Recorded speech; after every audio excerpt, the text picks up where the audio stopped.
All right, everybody, welcome to another episode of the Alchemy Podcast. Today's guest is a special guest, a conversation I'm really looking forward to diving into. Grateful to have friend Hunter Clark. Welcome to the Alchemy Pod. Stoked to be here. Yeah. Excited. Good to have you. We've been friends for 4 years. Yeah. So you trained my wife at Vivint. Yep. That's how we know each other. So it's funny about that. That summer was, I wasn't planning on going back out that summer. Mm-hmm. I was done. And Sarah was part of like a pest control group that got recruited last minute. Yeah. And then Vivint hit me up and they're like, hey, I know you're retired basically, but we'll give you all of your LTIP back if you come train this new group. Yeah. That just came over. Yeah. And it was like, I would have been irresponsible if I said no because I had like all these years of LTIP. Yeah. And so I said, sure, let's do it. So we fired it up and I went back out for a couple weeks. I think I went out for like 5 or 6 weeks. And yeah, I remember knocking doors in Springfield, I think. Anyways, yeah, so went out and knocked with your wife and stayed kind of in touch with a couple of the people there. And then I remember I met you through her. Yeah. Yeah. Now 5 years later. 5 years later, we see each other about every 2 or 3 months. We run into each other. A quarter, kind of popping in. And so one thing I'm excited to bring you on, Hunter, because I really appreciate and admire your willingness to talk about pornography. Yeah. And it like being a taboo subject. And one thing that is astonishing to me, or was just really eye-opening, is I'm a coach as well, or with a lot of young men in the sales industry. And surprisingly, how common an issue porn is. Oh, for sure. It's huge. Oh, yeah.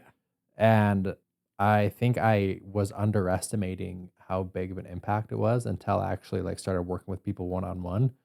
And it's like a lot of people are dealing with it. Oh, yeah. Especially in the sales with the pressure and the... Yeah. What do you think, what is the correlation between sales reps and pornography? I think sales has a lot of positive pressure, honestly, like to perform.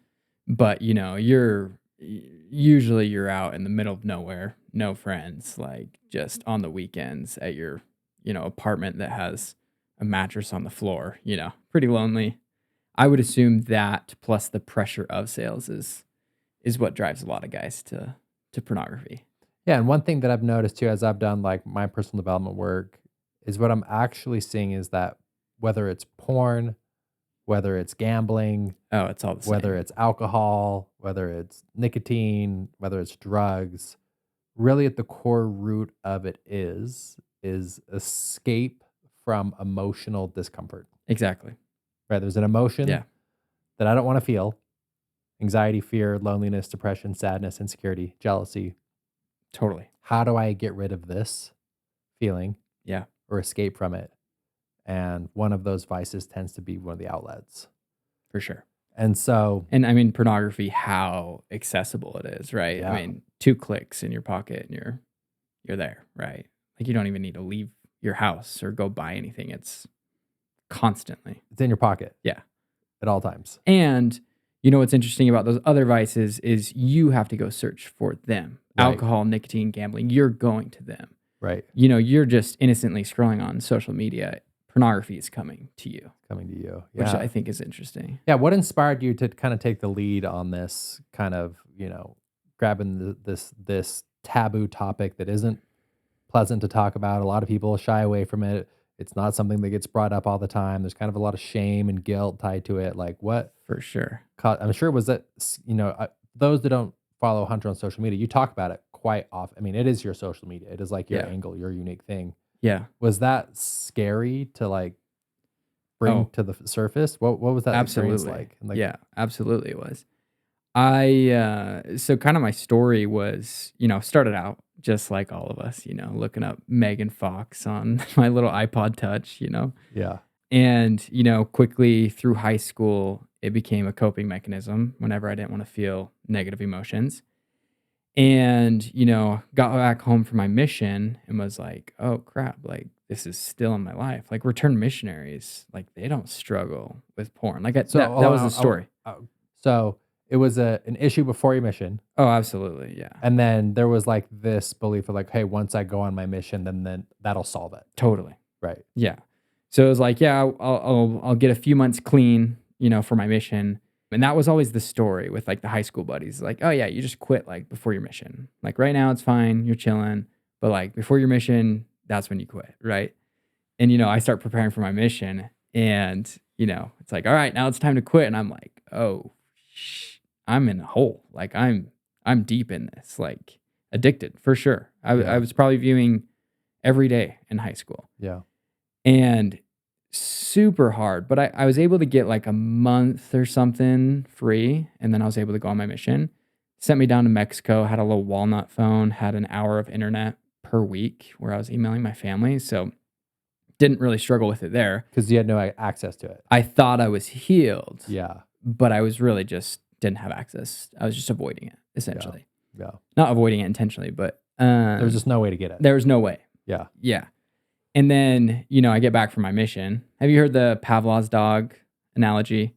Yeah, where they ring the bell and it ring triggers. The bell and they salivate Yep. over the food. Yeah, so that's what happened. So explain that for the people that don't know what that is. So Pavlov's dog was an experiment where Pavlov, he would ring a bell every time he fed his dogs, and he trained the dogs to salivate to the sound of the bell, even if there wasn't food.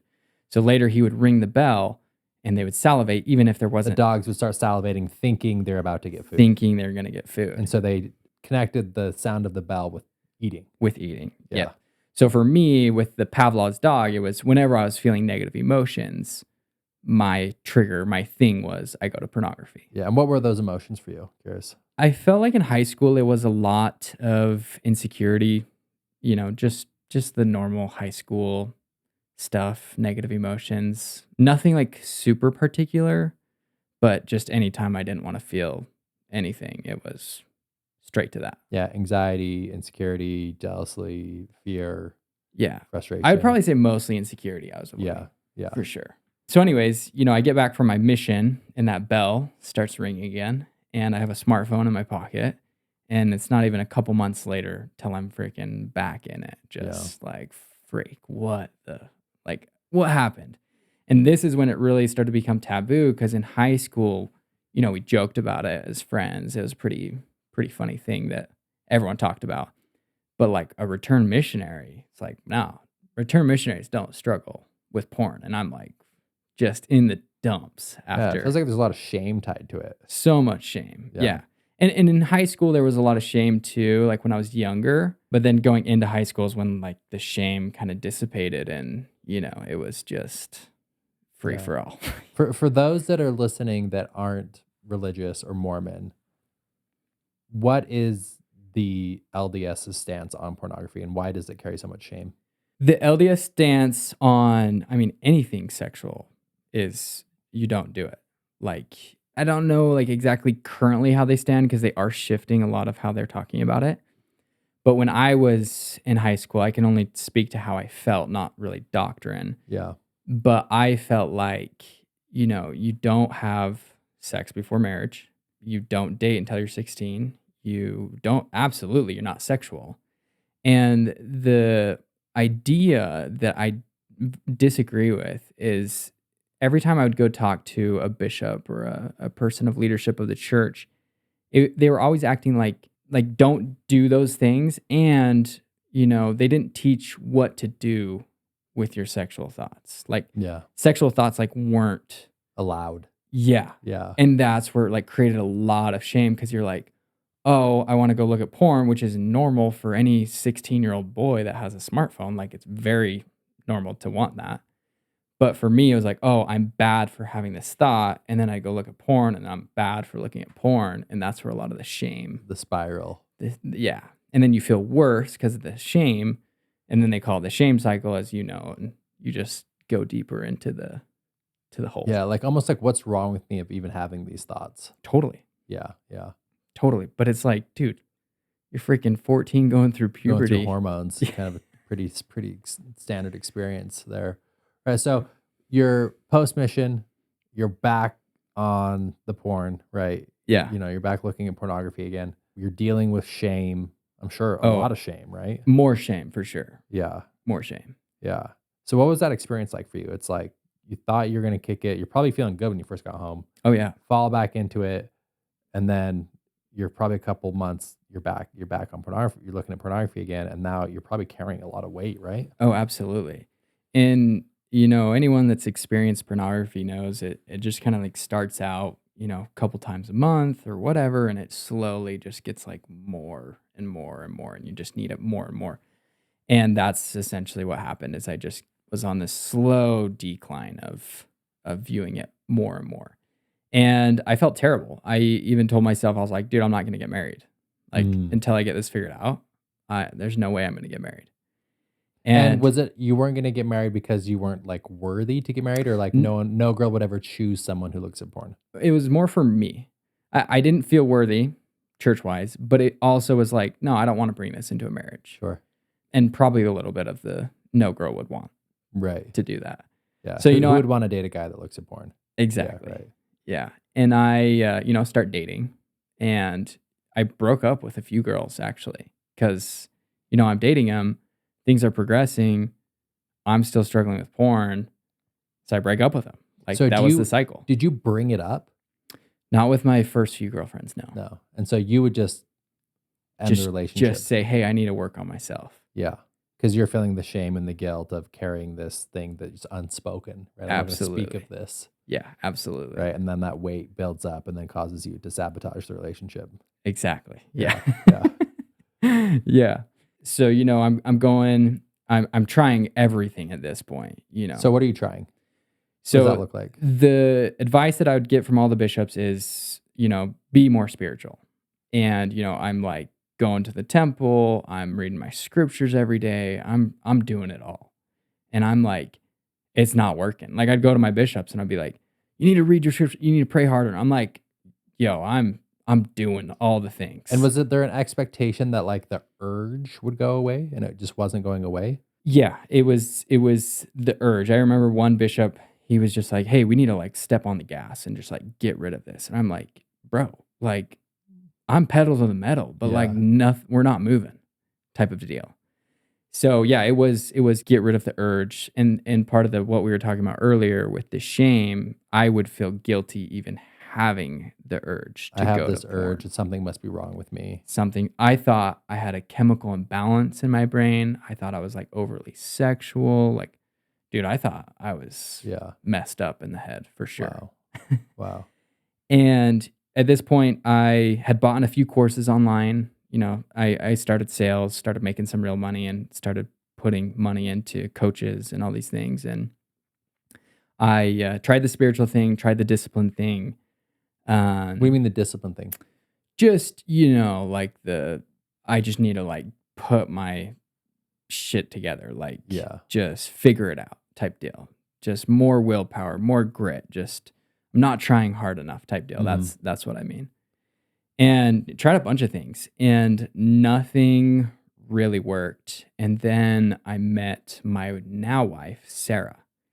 And things start going She's really. amazing, by the way. She's awesome. She's a saint. Yeah, she is really Yeah. great. And you'll hear how great she is with this story. We started dating and things were going really well. And I felt this impression like, hey, I need to marry this girl. But like I still haven't figured out the porn stuff, but I need to marry this girl. And so in my head I was like, okay, so once I get married and I'm able to have intimacy with my wife, porn should just like go away, right? Mm. And I wasn't going to tell her. Like I was just going to go in like just hoping that it would go away, which is what most guys do that I found. Mm. And I had a good conversation with my dad. My dad's kind of always been on my team with this. And he was like, hey, whether she breaks up with you or not, like she deserves to know before you guys get married. And I was like, oh, freak, dude. So me and Sarah went for a drive. I told her my whole story, like everything, like since it started, just everything. And I told her, hey, I can't promise perfection, but what I can promise is open and honesty about this. And obviously she's not like, oh, perfect, let's get married. It was hard for her, like obviously. But she, after a couple days, felt good So about she took a couple days off. not necessarily off our Yeah. relationship because we weren't like, hey, we're gonna get married. It was like we're just dating. So you guys weren't in the marriage talks yet. You're a date. So you felt impressed. I felt impressed Yeah. that we're gonna get married. And Or so that you I should marry So you her. wanted to bring this up beforehand, right, to get to that next step. Yeah, we were only a couple weeks into dating. Yeah, Bringing this up. that was quick. Yeah. So I brought it up. I mean, I said, hey, I don't want you to respond right now, but like take a couple days, think about it, because I don't want to put you on the spot. This is so Sure. random. And she came back and she's like, hey, I feel good. I just want you to be open and honest. I'm like, great, like I can do that easy. So we started to progress towards marriage, and things were really good because I was in the honeymoon phase. I wasn't feeling a lot of those negative emotions because everything was Yeah, you're rainbows floating. and butterflies. Yeah, you're floating. I'm floating at this Yeah. point with Sarah. So we get married. And again, honeymoon phase was great. And about 9 months into my marriage, it starts to creep back in. Like sales is getting more intense.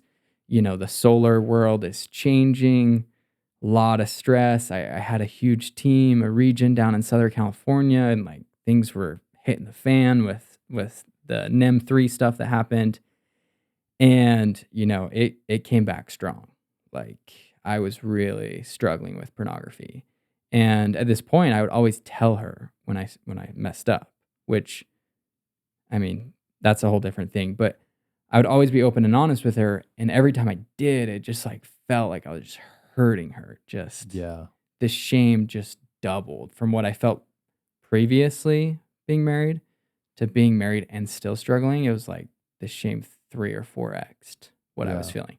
And then like we were talking about earlier, that's what made it worse, the shame cycle and just going Yeah, down the guilt this. and something's wrong with me and why is this happening? And And it's like we had a healthy relationship too. That's why I was so confused. Yeah. Because like we were doing great in our marriage. yeah, how would she respond when you bring this up to her? At first it was really hard. Yeah. She would take it very personally. Mhm. Like she's not good enough. She's not sexy enough. That's why Yeah. I'm going to porn. When in reality, I just don't know how to freaking feel my emotions. So I'm just running off to pornography to numb myself. And so it was really hard for her, essentially. And And how have you, since then, how have you guys, like, I'm sure you guys have learned a lot oh yeah, and how to have that conversation. oh yeah, I'm sure it changed a lot over the time. absolutely. What are some of the things you learned in those conversations to make them more productive conversations rather than shame based? So one thing that Sarah and I think we've actually done a really good job at is the whole like taking it personal. Like she got over that because I started educating her more on addiction because I'm like researching a ton at this point because I'm like, hey, everything I'm trying is not working. So I'm just like 2 years of just like researching addiction, learning about it. And as I'm doing this, I'm teaching her. We even had a coach at one point that was coaching me, and then his wife was coaching my wife, which Mhm. was really effective. And she was able to not take it personally. And when that switch happened, is like our conversations became so much more productive. Yeah. What was an example of how they become more productive?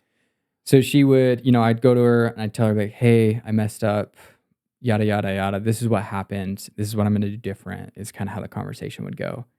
And she'd be like, great. Like how can I help?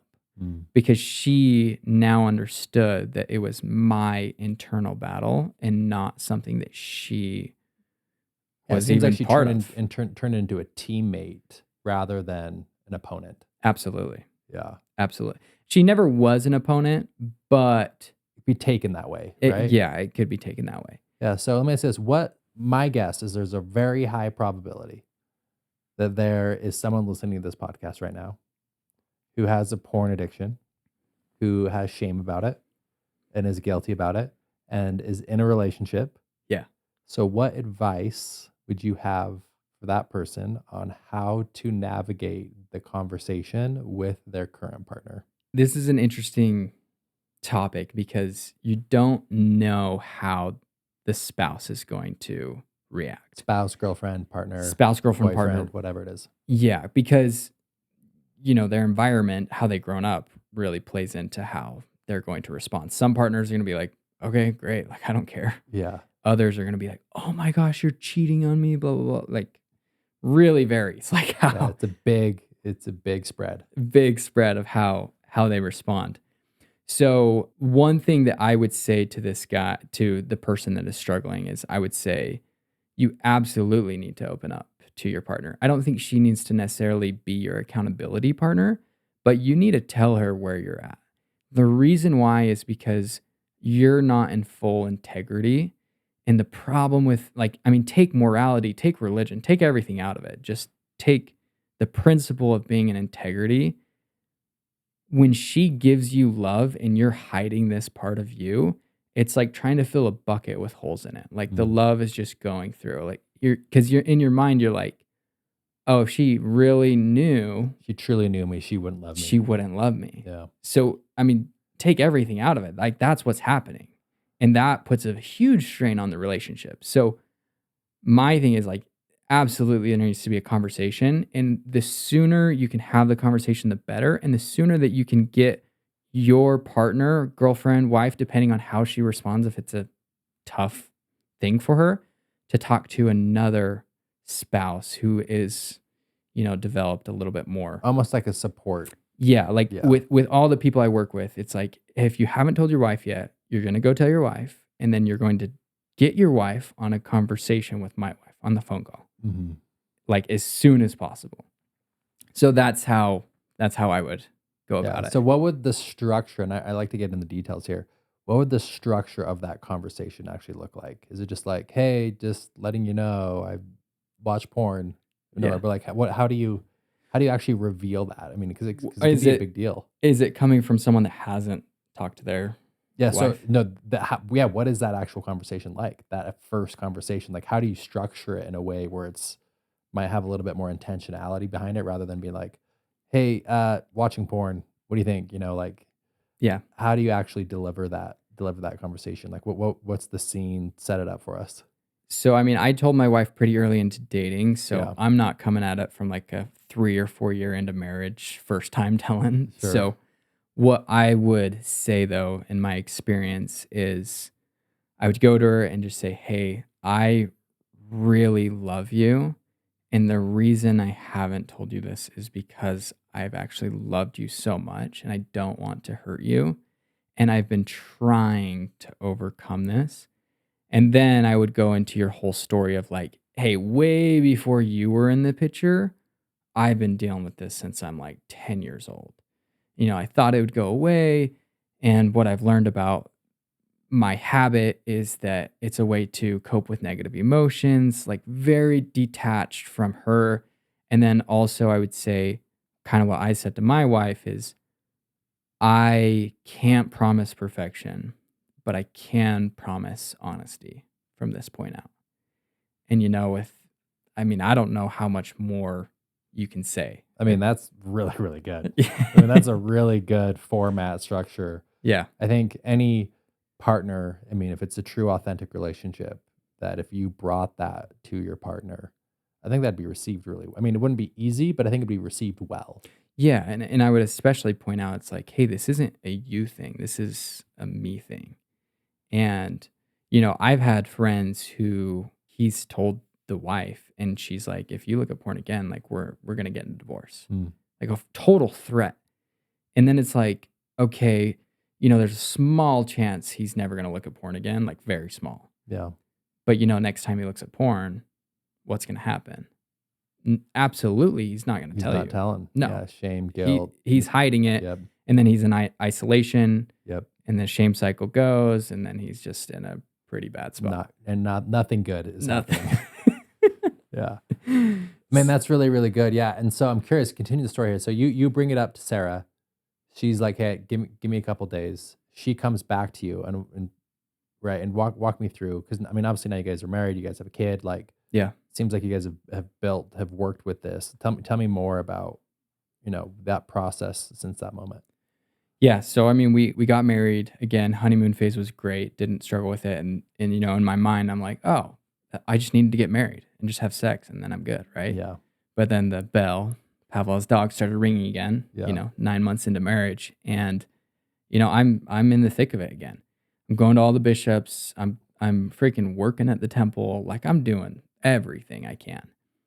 And things kind of hit rock bottom for me. I think I relapsed that morning or something, and we were driving to California for sales, and we had a big Sprinter van that we traveled in, and I was in the back resting, and she was driving. And, the back of the Sprinter van, no seatbelt, just laying on the bed.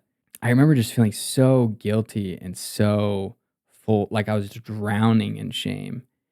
And at one point, she hits the rumble strips like hard. And we're going like 80 miles per hour, ditches on both sides of the road, and a tall Sprinter van. Like, we go off the road. We're rolling. Yeah. I'm dead. Like, You're in trouble. no question. Like, there was no thought in my brain of surviving. It's like, oh, I'm dead. And so she hits the rumble strips, and the first thought that I have is relief. Mm. Not that I ever like considered, suicide or anything, but the first emotion that you feel after thinking that you're going to die is like, oh, like, great, this is over. That was a for sure rock bottom for me, because she ended up correcting. We didn't crash. We kept going. And I remember the whole rest of the car ride, I was like a ghost, just like super quiet. Like, I can't believe that I just felt good about dying.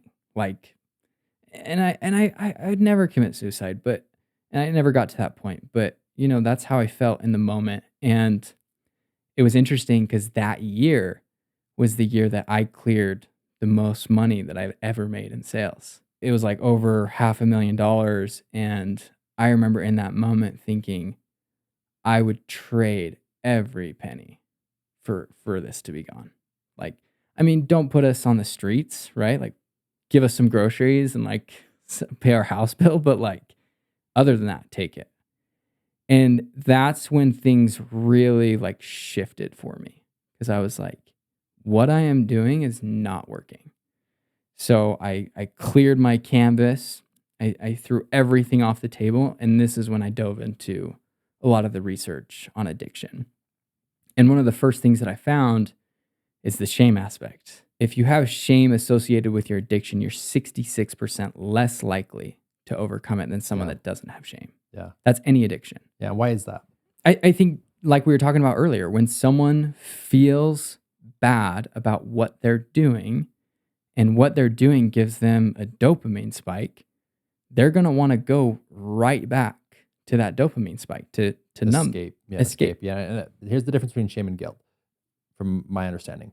Guilt is when you have remorse for something you've done, like an actual action you did. Yeah, like totally. This one experience, I feel guilty. I shouldn't have done. I shouldn't have responded that way or said that thing in that experience. Shame is when you have remorse about who you are.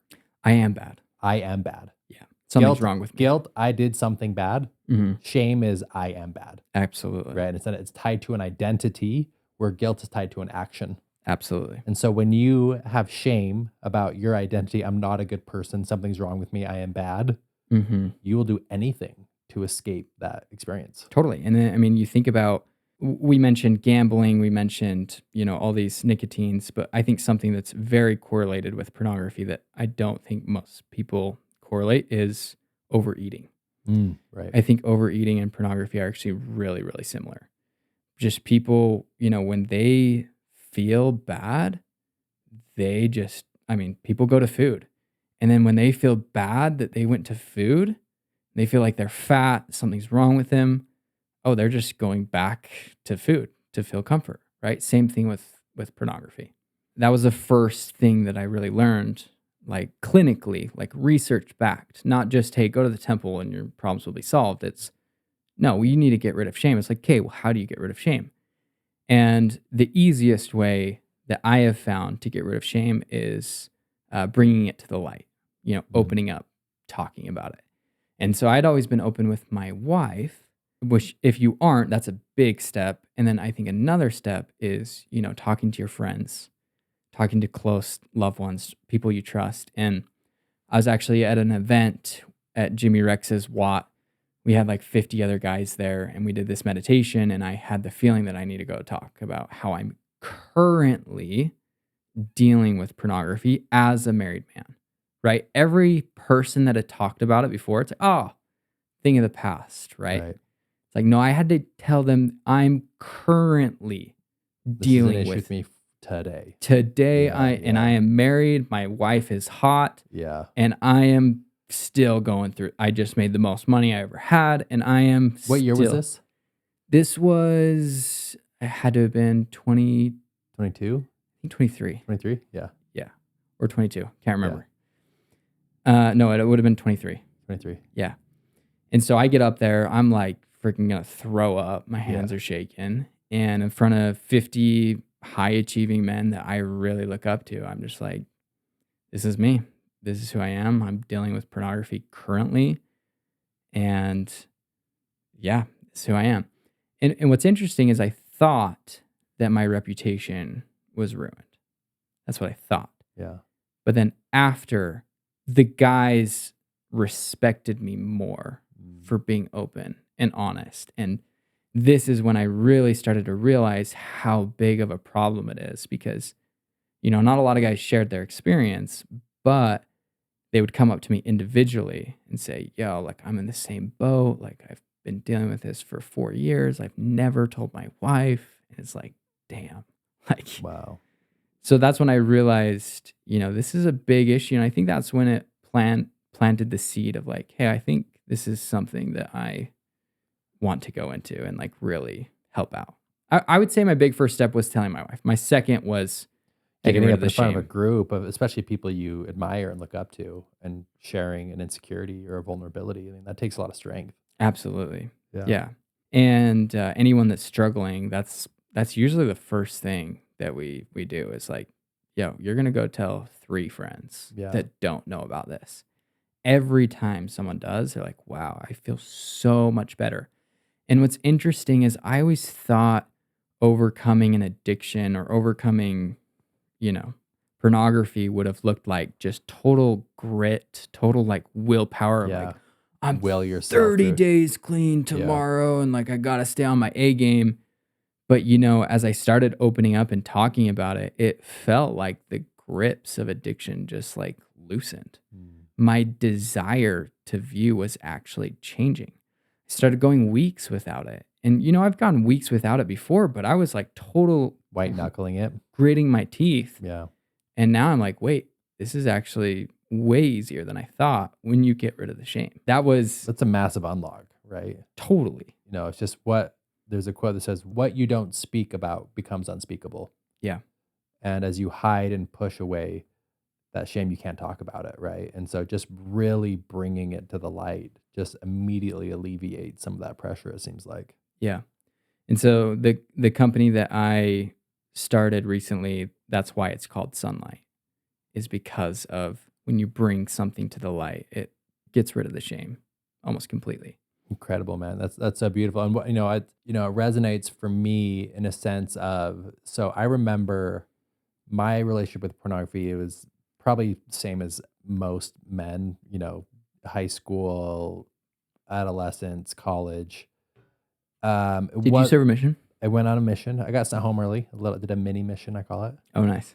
Story for another day. 9 months. Loved my mission, by the way. Incredible experience. Yeah. And I never felt like porn had a grip on me in my life. Very, very lucky. Yeah. I never felt like I had control. And then I remember in 2000, because it was when I was active LDS, I was pretty good about it. And then I remember when I left Mormonism in 2016, I remember thinking like, well, I guess I could look at porn now because it's not bad. Yeah. And so I started looking at it a little bit more, but it still wasn't crazy. Mm-hmm. And then I noticed that like the quality of my life got darker Oh, yeah. because I was looking at porn. And then I kind of put it together. And then I remember I read an article in Scientific America in 2018, 18 or 19. And the article basically angled it. It was like, hey, this is what happens to your brain when you look at porn. It wasn't a moral, wasn't a religious thing, Yeah. wasn't is this good or bad? It's like, this is the facts. This is what happens to your brain when you look at porn. And I read that and I was like scared to death. Yeah. I was like, oh shit, this is like equivalent to a drug. Totally.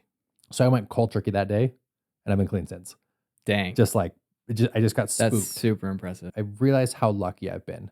Yeah. Because I know that it's a really big deal, and I would say it was a little bit more of an issue for me in high school. Yeah. As you're going through your hormones, and definitely had phases in high school where it was more a part of my life. And I've been really, really lucky. But I've noticed too that you would know the research better than I, but there's something for sure I can notice that has to do with your dopamine and serotonin and overall, just like your overall quality of life. Yeah. That, was 6 years ago when I stopped looking, 7 years ago when I stopped looking at it, I noticed that my days felt happier Oh yeah. without it. Totally. And it was noticeably significant. Yeah, there's actually tons of research, and it's hard to, play this line because for you, you were able to, almost get scared out of it, It right? scared me. I mean, I don't know your story fully, but it didn't really seem like it was an issue. But let's say someone that had an issue and read that article, that would have created more fear, more shame, More shame, more made it fear. worse. Yeah. So I always try to be super careful when I talk about the research and not induce more fear because Yeah. there is this big, porn panic that has happened that I think has probably done more harm than good. And if you just look at porn, by itself and you take away the sex trafficking and you take away everything immoral about it and just look at it for what it is, if you can just view it from a place of, does this serve me or does it not? It's not bad. It's not good. It's because you can find articles on either side, whether it's good or bad for you. And when you can see it neutrally and then just say, hey, this actually, isn't really serving me. It's making me less happy. And when you can approach it at that angle, that was Yeah. my next step, was seeing it as neutral. It just became so much easier. Yeah. It makes it so it's not this big monster that's hiding in the closet, right? Exactly. There's like this big, scary monster that you're trying to avoid in the closet. Yeah. When you can just see it as neutral, You take away its power. you take away the power. Yeah. Right. Yep. Yep. So, but there is actually some research that I do want to talk about. So, the ED, erectile dysfunction rate, has always been like under 4% for guys under 25. Yep. And they talked about this in the article. Yes. And for guys over 55, it was like 14% or something had ED. And for the first time ever in history, the below 25-year-old age has surpassed the 55-year-old age of ED. So the ED rate of 25-year-olds is now in like the 24%. And, the 55-year-olds are still at like 15%. So that's a big, scary thing that, I don't think is ever talked about. Yeah. Right. So you got to be super, super careful with that. There's not a ton of research on this, but this is something that I have found in my life is I tested my testosterone while viewing pornography, and I was in like the high 200s, so like pretty low. For those that don't know, you want to be like 400 to 700 is like optimal. Prime. And if you're in your young 20s, like you should be 6, 7. Oh yeah, you should be up 800. there. Yeah. And I'm like 290. Yeah. So anyways, I go through my healing process around pornography and I go back and I check and I'm in like the mid 400s right now. Wow. So all the clients that I take on, I'm actually testing their testosterone before and after. Cool. Just it's my own experiment because I believe. And I don't think it's so much the porn, but I believe it's more the belief of self around porn and the shame and the guilt. Yeah. So eliminating shame, what it does to your testosterone. Yeah. Yeah. Oh yeah, dude. It's got to wreck it. Right. So what are some easy steps? So I'll share the advice that I give guys when they come with porn. Great. But I'm no expert. You're the expert. Okay. But this is kind of the only one I share. I'm like, hey, like simple way to eliminate porn out of your life. Don't ever bring your cell phone in your bedroom.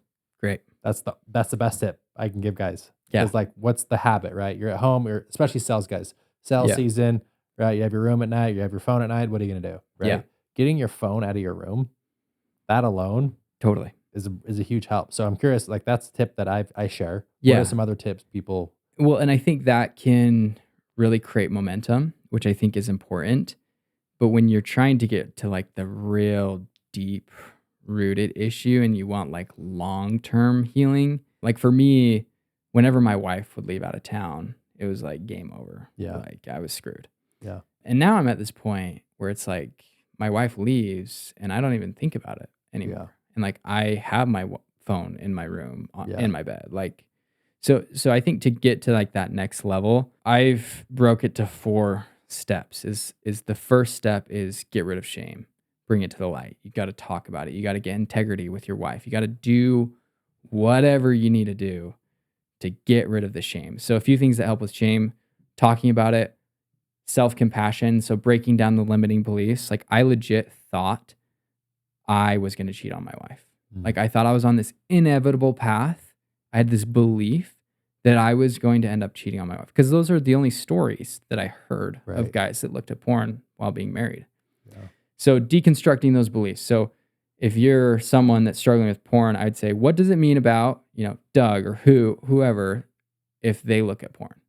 And then, okay, is that true? No, it's not true. Porn's neutral. Like porn is just porn, right? Like peak guys look at porn and they're totally fine. Like they're chilling, right? So that's step 1. Step 2 is alignment. So if you're out of alignment in life, you really tend to go to pornography a lot more. So I think this could mean if you have, I be careful with the word trauma, but trauma can actually be a ball and chain to addiction. So like you got to sort out your shit, basically. Like if you have trauma with your parents or, whoever, like you got to go in and do the deep work, which I'm sure you do a ton of with Alchemy. So you're already doing the things with going in. Yeah. So that's when I think your program would really help with the alignment. And then 3, there has to be a breakup. Because, when you talk about sex or intimacy with someone, the reason why you have sex is 1, yeah, it feels great. But 2, like something happens when you have sex. Like you connect with that person when you're having sex. This might get a little woo-woo, but like you like the woo. I know you like the woo-woo.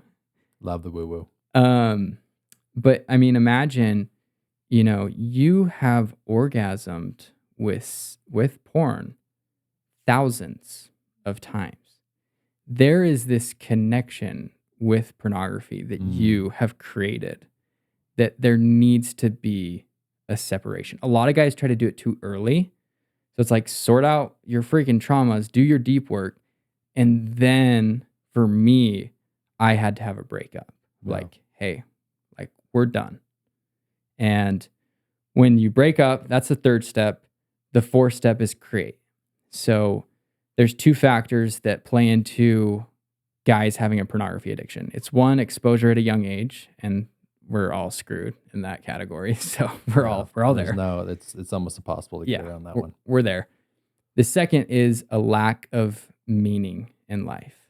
So my advice is you need to create.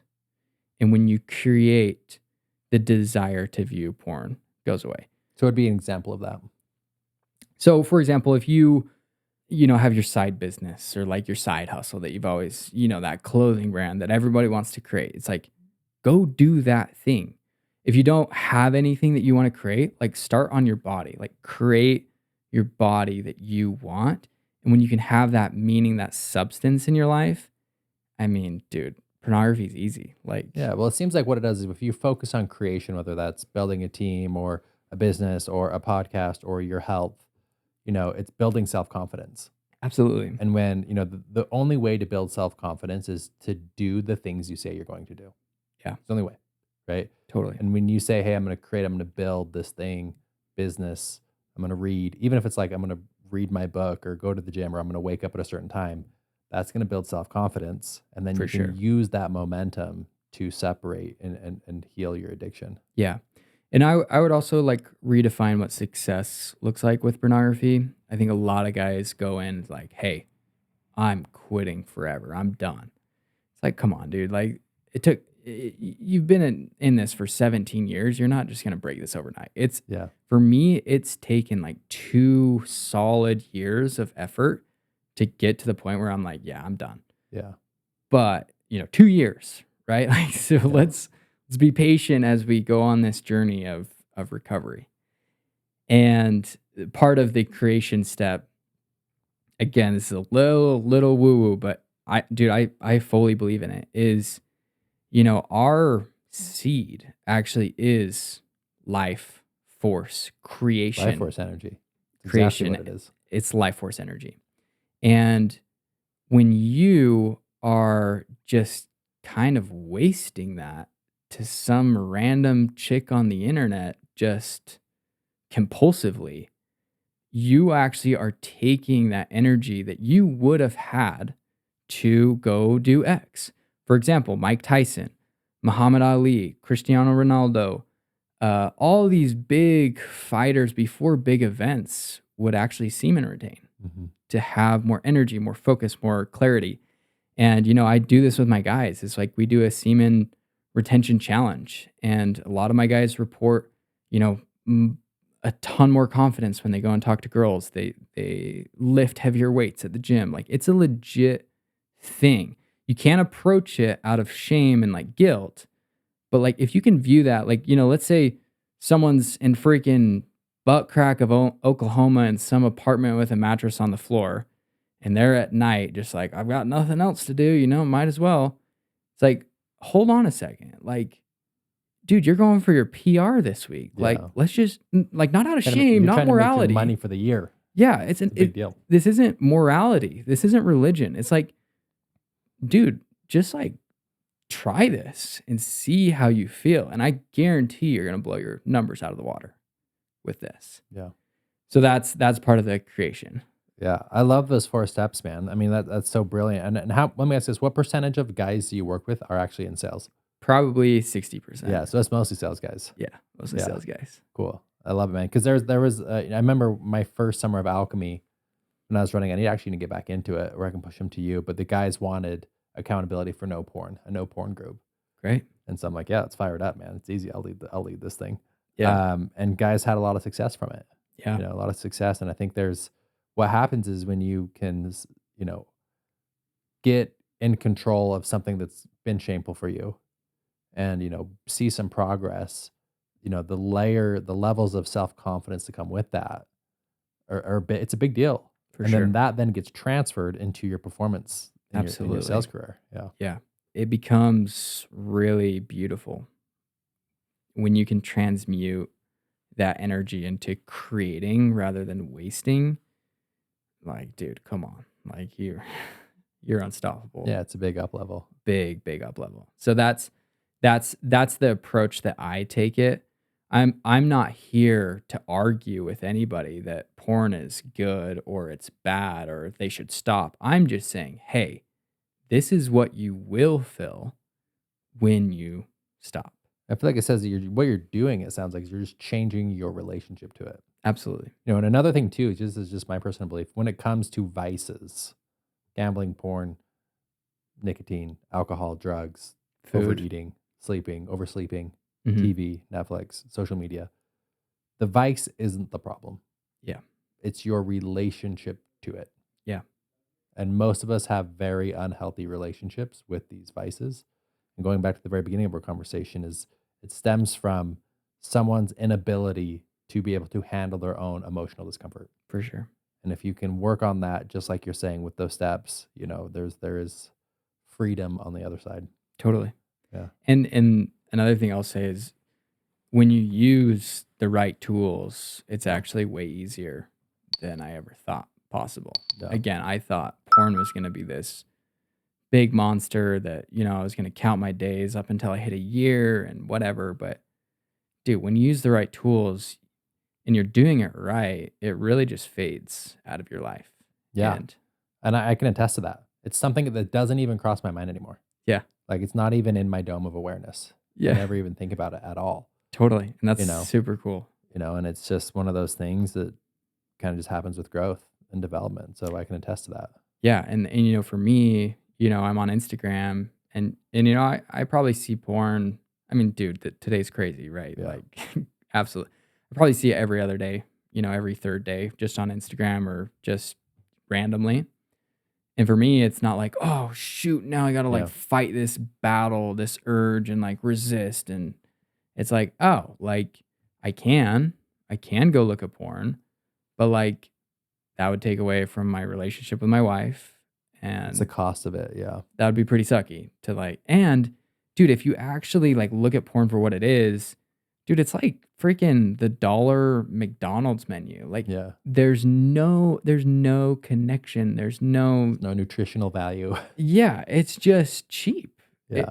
And if you can see it for what it is, of like, no, I actually want like a Ruth's Chris steak with my Yeah. wife, Yeah. like that's what I want. So when I see porn, it's like, yeah, this model on Instagram, yeah, she's hot, yeah, whatever. But like, I'm not with her Yeah. in real life. It's You don't through want to be. You don't want to be with that girl. and you don't want to Yeah, be you with don't that wanna be girl. with that girl. Yeah. And so yeah, just became easy. Beautiful, man. Well, those that are want more, want to go deeper, might need some support from you. That'd be interested in your programs. Where can someone find you? Yeah, Instagram _hunter.clark. Cool. And that's the best way to contact you. Yeah, just DM me on Instagram, and I've got a program that I take guys through. It's a 12-week program, and we're seeing some pretty cool results. We're just getting into the testosterone testing, but I think we're going to see a serious boost. And testosterone, I think intimacy, if they have a partner, is going to increase. We're seeing really cool results, and I feel super satisfied, and that's why I'm doing it. Inspiring stuff, man. I'm glad Thank you're able to you. come out, and I fully support your mission, and I'm here to support in any way, man. Okay. Thanks, Doug. Thanks for coming on, brother.